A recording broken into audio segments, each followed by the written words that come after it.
এখন এই ওষুধের অত্যাচার ফলে মর্তের যত মনে ঋষি গন্ধর্ব সকলে আমাদের কাছ থেকে বঞ্চিত হচ্ছে। এর বিহিত ব্যবস্থা আপনি করুন প্রভু, এর বিহিত ব্যবস্থা আপনি করুন। এরপরে সঙ্গে সঙ্গে দেবাদিদেব মহাদেব বলছে, ওই শোনুন প্রভু, মর্ত ধামের যত হাহাকার, বাঁচাও বাঁচাও বলে চিৎকার করে দেবে। এমনকি ওষুধের অত্যাচারে পৃথিবী দেবী ধরিত্রী মাতার সহ্য করতে পারছেন না।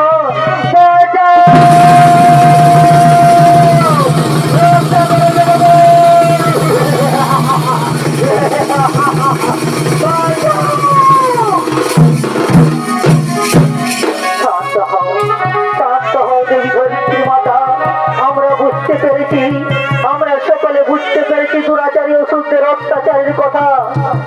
রক্ষা করে দেব, রক্ষা করো,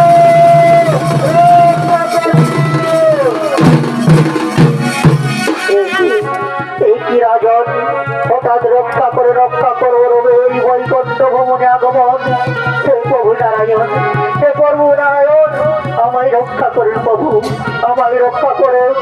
এই দেখুন প্রভু, এই দেখুন মহানিশি জানন আমাকে দিশামত্ত করে।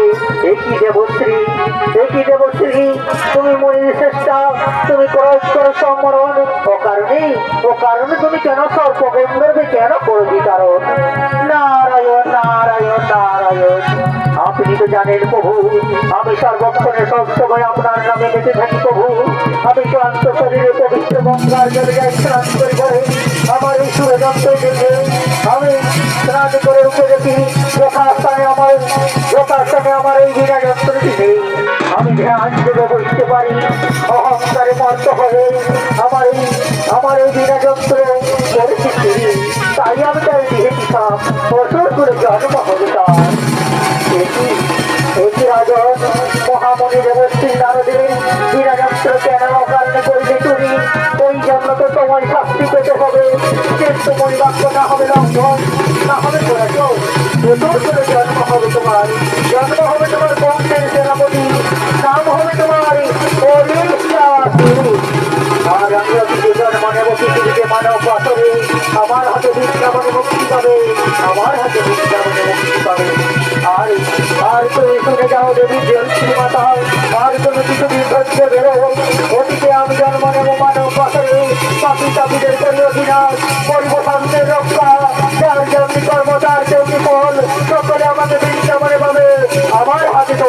মুক্তি পাবে।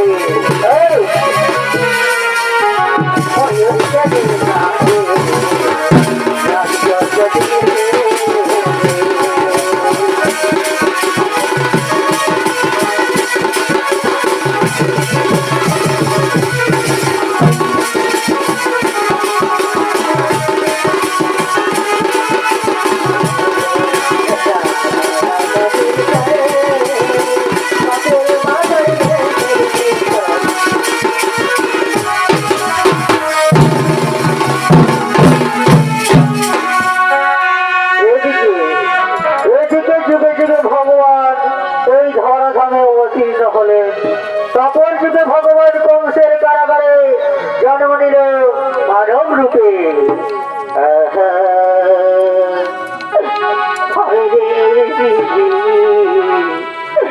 কি করিলি কেন সাজালি হায় রে দিদি কইলি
আমার দাদা কংস আমার করে সাত সাতটি সন্তানকে হত্যা করেছে।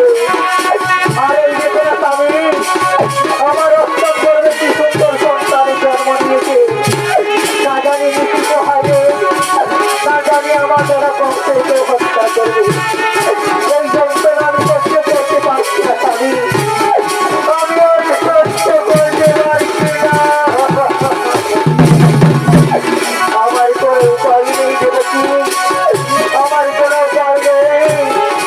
বিরতির নিকট বিধাতার নিকট কেউ খণ্ডাতে পারবে না দেবকী, কেউ খণ্ডাতে পারবে না। আমি যে তোমার দাদা কংসের কাছে প্রতিজ্ঞাবদ্ধ, এই কারাগারে তুমি যতগুলো সন্তানের জন্মগ্রহণ করাবে আমাকে যে তার হাতে তুলে দিতে হবে। এই বিখ্যাত জগতে পিতামহ সুরেশী তার পুত্র আমি বাসুদেব। আমার কোনো উপায় নেই দেবকী, আমার কোনো উপায়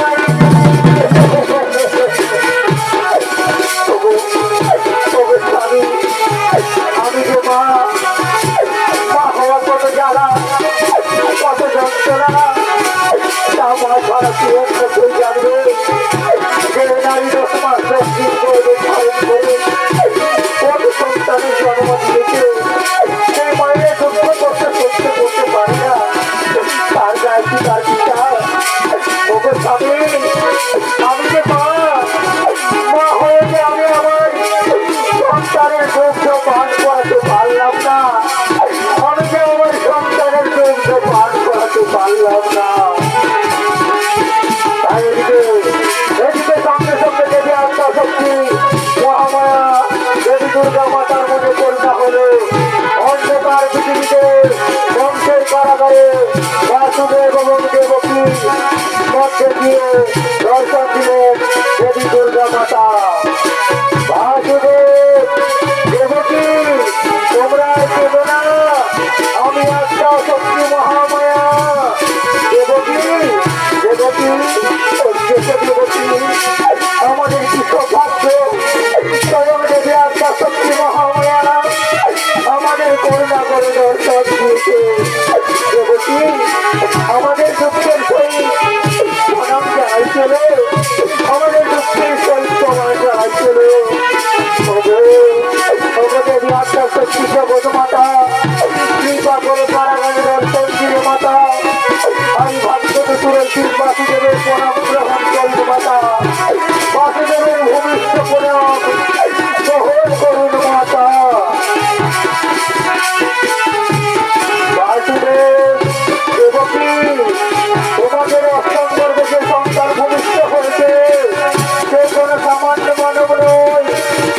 ভগবানের অবতার দেবকী, তুমি অনেক ভাগ্যবতী নারী। আজ তোমার কোলে ভগবান মানব রূপে অবতীর্ণ হয়েছে। কিন্তু কিন্তু বাসুদেব, তোমার যে একটি কাজ করতে হবে। আদেশ করিন মাতা, আদেশ করে তুমি যে আজ্ঞা করিবে তা আমি অক্ষরে অক্ষরে পালন করিবে। বাসুদেব, বাসুদেব, তোমার কোলের শিশু পুত্রকে গোকুল নগরে রেখে দিয়ে আসতে হবে। তাই হবে জগৎ মাতা, তাই হবে। আমি আমার অষ্টম গর্ভের সন্তান গোপালের জীবন রক্ষার্থে আমি তাকে অন্ধকার কারাগার থেকে সেই গোকুল নগরে রেখে দিয়ে আসবো। কিন্তু আমি কিভাবে গোকুল নগর যাবো মাতা? এই দেখুন মাতা, আমাকে যে রাজা কংস শিকড় দিয়ে আবদ্ধ করে রেখেছে মাতা। বাসুদেব, আমার কোমরে তোমার শিকড় থেকে তোমরা শিকড়কে মুক্তি পাবে। তুমি তোমার নবজাত সন্তানকে গোকুল নগরে নন্দ জায়গার ঘরে যতকাল করে রেখে আসবে। তাই হবে জগৎ মাতা, তাই হবে। আর তোমার আদেশে আমি অক্ষরে অক্ষরে পালন করিব মাতা, অক্ষরে অক্ষরে পালন করিব। কিন্তু মনে রাখবে বাসুদেব, যেন রাত্রি না শেষ হয়। তাই হবে মাতা, তাই হবে। অন্ধকার কারাগারে আমি আমার অষ্টম গর্ভের সন্তান গোপালকে সেই নন্দ রাজার ঘরে যতবার করে রেখে আসবো। দেবকী, দেবকী, ওই দেখো দেবকী, আমি আপনার শক্তি মহামায়া কি বৈষম্য মানুষ থেকে মুক্ত হয়েছি। যাও যাও যাও দেবকী, যাও আমাদের শিশু পুত্র গোপালকে আমার তুলে তুলে দাও। আমাকে যে বহু ধরে যেতে হবে। যাও যাও স্বামী, আমি আমার অষ্টম গর্ভের সন্তান শিশু পুত্রকে আমি তোমার করে তুলে দিলাম। তুমি তাকে যত্ন করে গোপন করে রেখে আসো। আমার গোপালের জীবন রক্ষার্থে আমার গোপালের কোনো জাতি না খুশি হয়। নিশ্চয় বিধাতা, নিশ্চয় বিধাতা, আজ আমি জনম দেখিনি গর্ভধারিণী মা। আমি তোমার করে শুনেছিলাম ঠাকুর, আমি আমার মুক্ত সন্তানকে আমি তোমার করে ছোটে দিলাম। তুমি তাকে রক্ষা করে বিধাতা, তুমি তাকে রক্ষা করো। তাই মা দুর্গার আদেশে বংশের কারাগার থেকে সেই গোপন নগরে উদ্দেশ্যে রওনা হলো।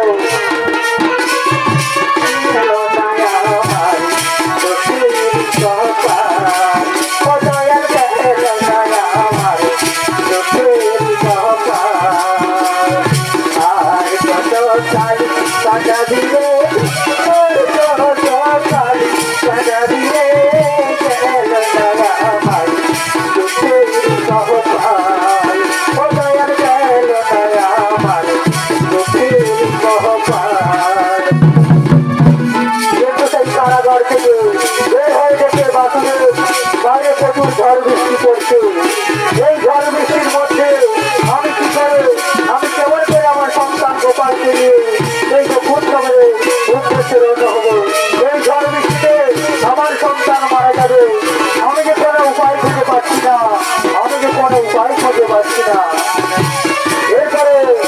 এরপরে সঙ্গে সঙ্গে সেই নাম দেবতার মনে করুণা হলো এবং সঙ্গে সঙ্গে নাম দেবতা তার সর্বোচ্চ পেনা দিয়ে তাকে ছায়া করলে এবং তার প্রভু যাতে কোনো ক্ষতি না হয়।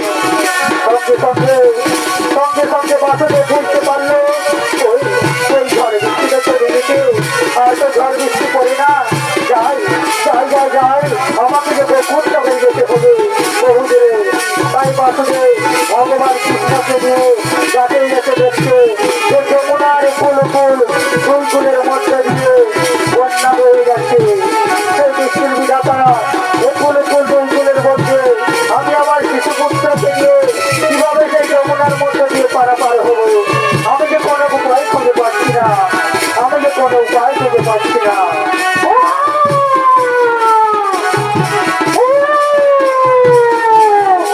তাই দেবী দুর্গা বলছে, বাসুদেব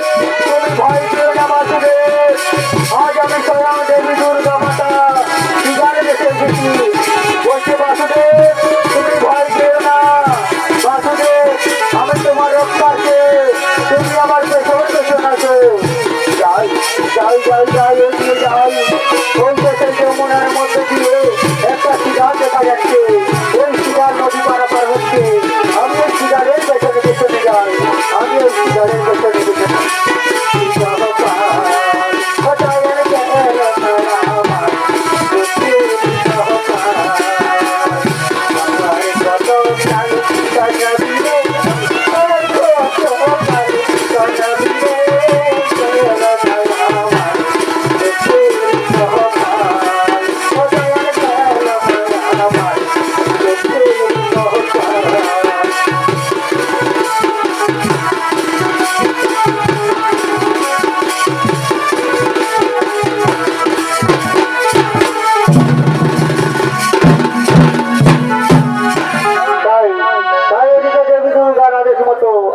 সঙ্গে সঙ্গে বাসুদেব আপনি এখানে আসবেন, আপনার পুরস্কার আছে। দেবী দুর্গার আদেশ মতো সঙ্গে সঙ্গে গোকুল নগরে এসে নন্দরাজার ঘরে দেবী দুর্গার আদেশে দেবী দুর্গার প্রবাসে যে সন্তান জন্ম নিয়েছে নন্দরাজার ঘরে যশোদার কোলে, সেই সন্তানকে রেখে দিয়ে আসলো অন্ধকার কারাগারে। আর আর এরপরে এদিকে ঋষি পোহাইল, এরপরে রাজা কংস সেই গুহার দিকে করেছেন আগমন।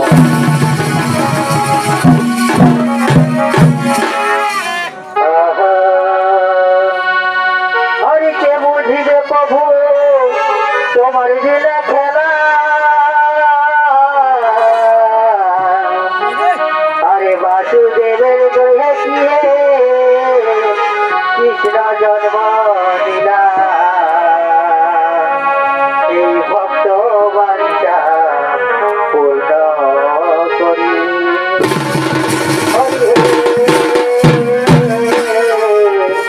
এই ভক্ত বাঞ্ছা পূর্ণ করি।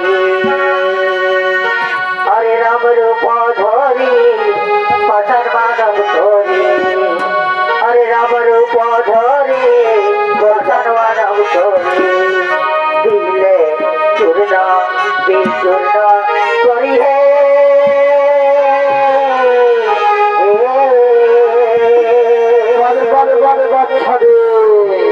হরি জয় হে মা ভব জয় মা গজ শঙ্কর ত্রিপুরা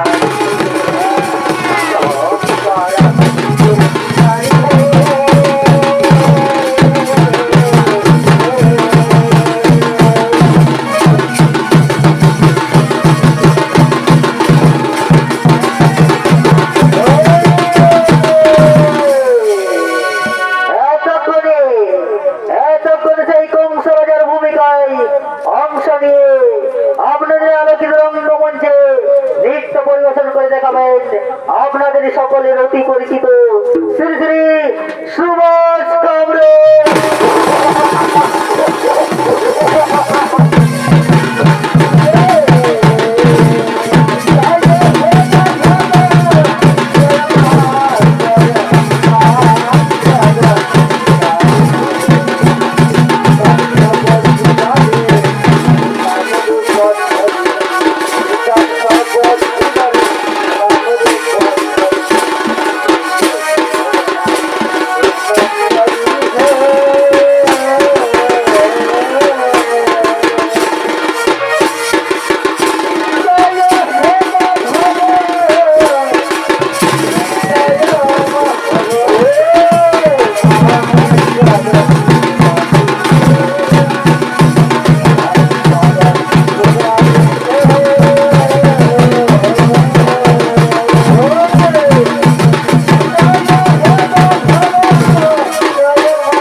দেবকী আর বাসুদেব।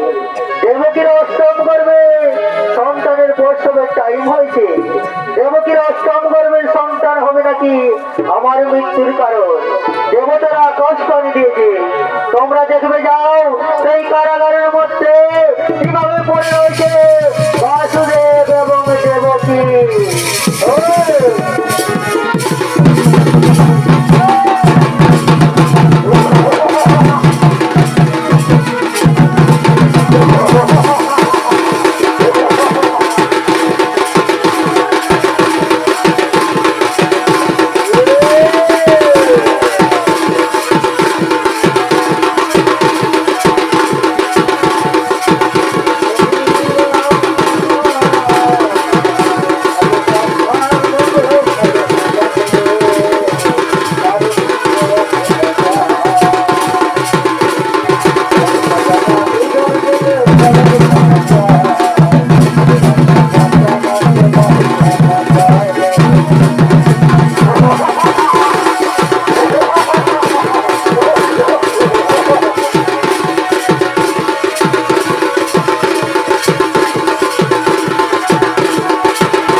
জন্ম দিয়েছে দেবকী। কই কই কই দেখি দেখি দেখি এই শিশু দেবকীর অষ্টম গর্ভের সন্তান। কই দেখি দেখি এই শিশু আমাকে বিনাশ করবে। এই শিশু দেবকীর অষ্টম গর্ভের সন্তান।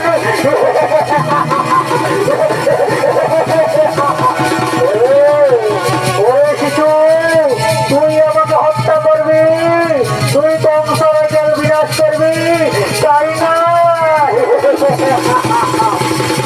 সম্পর্কে সম্পর্কে তুই যে আমার ভাগ্নে, কিন্তু কিন্তু তুই যে আমার সম্পর্কে ভাগ্নে, কিন্তু তুই যে আমার পরম শত্রু হয়ে দাঁড়ালি। এই জন্য আমি তোর মা বাবাকে বন্দি রেখেছি তারা করে এই বংশরাজের হাত থেকে কেউ মুক্তি পায় না। তাই আমার পরম শত্রুকে আমি নিজের হাতে বিনাশ করবো না। আমি নিজের হাতে বিনাশ করবো না। না না না, এই শিশুকে আমি তরবারি হত্যা করবো না। এই শিশুকে আমি আছড়ে আছড়ে মারবো।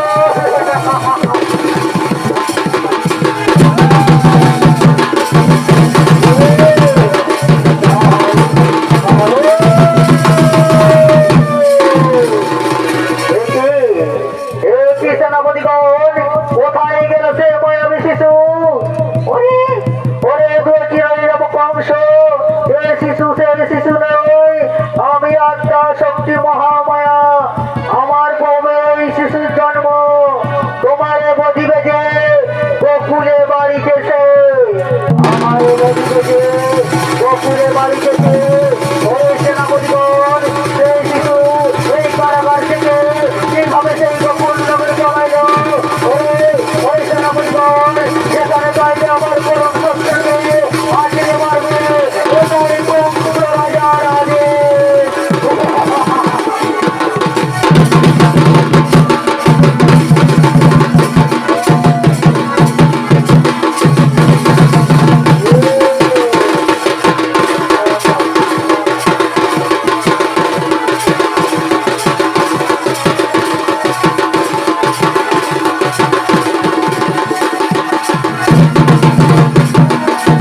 বৃন্দাবনের আকালগণের সঙ্গে আনন্দ উৎসব করতে আছে শ্রীরাম সুদাম বসুদাম এবং রাকালিয়াগণ বৃন্দাবনে করেছেন আগমন।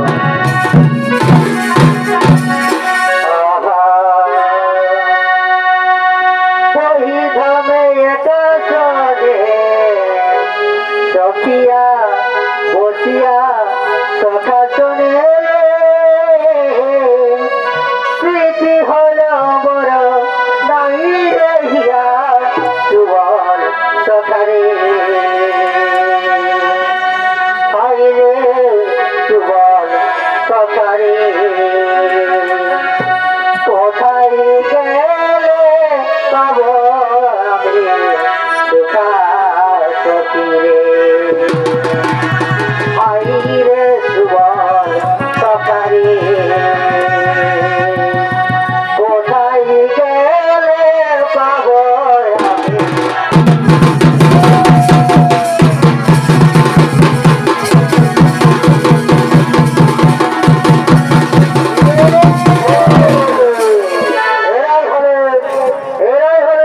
আমি শ্রীকৃষ্ণের বাল্যকালের বন্ধু এবং গজারণের সাথী শ্রীরাম সুদাম বসুদাম এবং অন্যান্য রাখালিয়াগণ তারা সকলে বৃন্দাবনে করেছে আগমন।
মন হারা গোপিনীগণ তারা ছুটে আসছে। চন্দ্রা, বিশাখা, ললিতা এবং রাধা তারা করছেন এই আলোকিত রঙ্গমঞ্চে আগমন।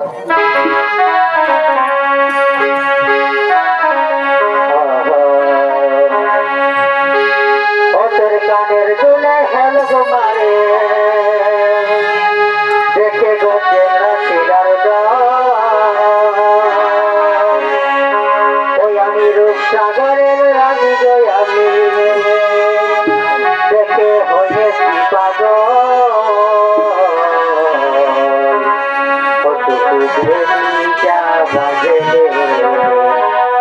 আরে কমর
কষে ভগবান শ্রীকৃষ্ণের গোপিনীগণ।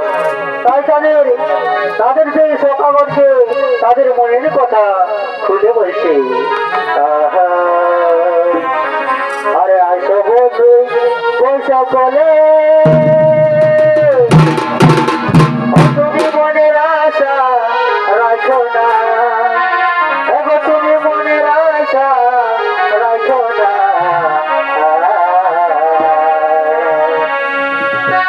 আরে শ্বশুর ঘরে গেলে ফিরে দেখা হবে না, বলি আরে দেখা হবে না, আরে দেখা হবে না।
বলিয়া শ্রীকৃষ্ণ শ্রীরাম সুদাম বসুদাম ওরে রাখাল বল বল বল তোদের কৃষ্ণ কোথায়? না না না না আমরা বলবো না। ওরে দুষ্ট করে দুরাচার অসুর কুলঙ্ঘন কেন এসেছে এই মুহূর্তে? কেন করেছে বৃন্দাবন আক্রমণ?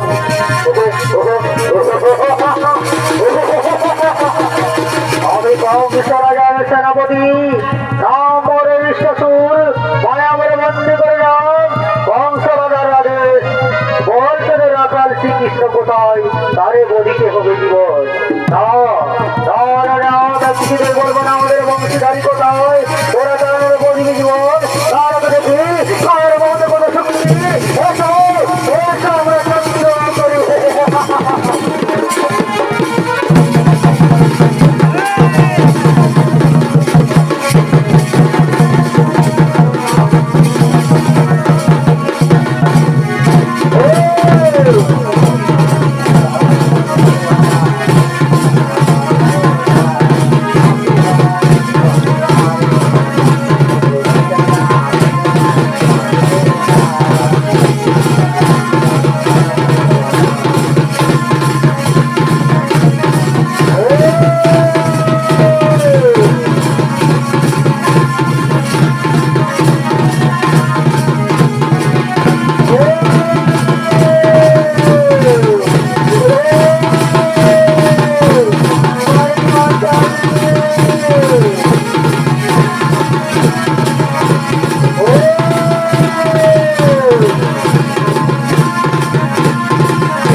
সেই রাখাল কৃষ্ণ আমরা তাদের তন্ন তন্ন করে খুঁজিব, যেখানে পাইব সেখানেই তাকে বলিব এটাই কংস রাজার আদেশ। তারপরে তার সেই নগর ছুটে চলল সেই গোকুল নগরে। এদিকে এদিকে বৃন্দাবনে রাখালগণ এবং যত গোপী জীবন তারা পরাজিত হয়ে রাখাল কৃষ্ণ ভগবানের শরণাপন্ন হইল।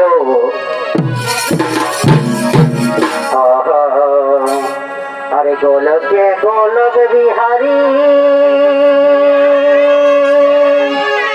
আরে বৃন্দাবনে বংশী ধারী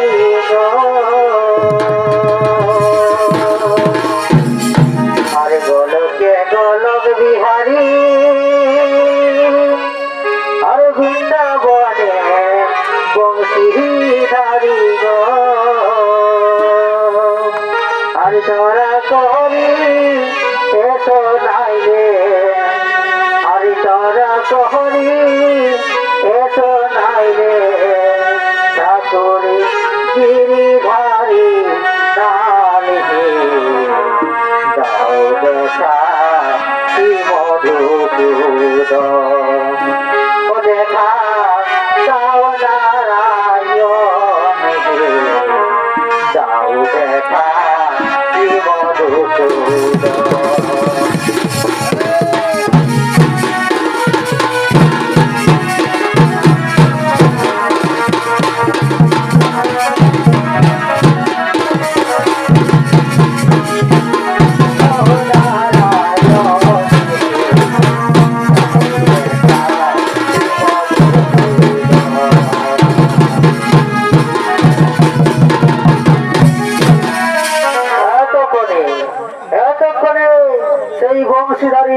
রাখাল কৃষ্ণ বৃন্দাবনে আবির্ভূত হলেন।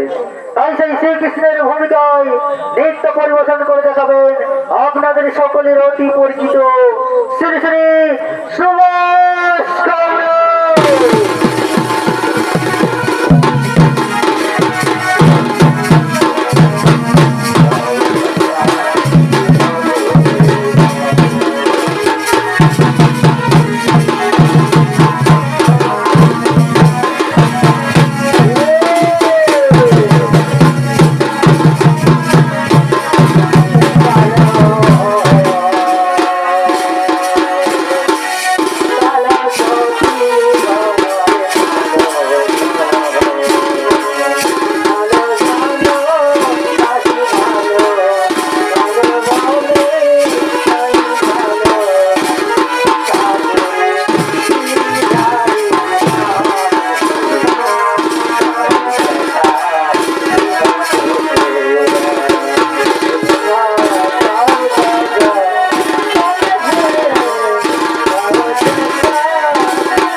বৃন্দাবন নীরব কেন?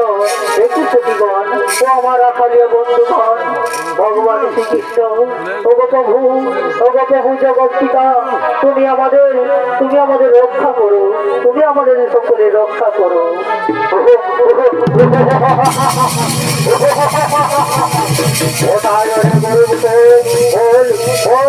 সম্মুখে কেন কেন করেছিস আমার বৃন্দাবন চিহ্ন ভিন্ন? ওরা দুষ্টমণি দুরাচার বলে নির্বেশে কেন করেছে আক্রমণ? বল বল, তুই কেন জানো? আমি আমি কংস রাজার সেনাপতি, নাম হরিচাঁদ। রাজা কংসের আদেশ তোরে বুঝিতে হবে জীবন। একই আমাকে তোরা হত্যা করবি, যার লাগে এই মধুর বৃন্দাবন তাকে তোরা হত্যা করবি? না না না না, তা কিছুতেই হতে পারে না। আমি তোকে কিছুতেই ক্ষমা করবো না। না, তুমি গরু চড়াতে পারো, তুমি আমার সঙ্গে যুদ্ধ করতে পারো না। এসো এসো, তাহলে দেখি কার মানুষের কোনো শক্তি।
মানে নিয়েছ দর্শক মন্ডলী। তাই আমাদের সেই অরিষ্টাসুর বধপালাটি এখানেই সমাপ্ত করা হলো। যদি কোনো ভুল ত্রুটি হয়ে থাকে তাহলে নিজের সন্তান মনে করে ক্ষমা করে দিও।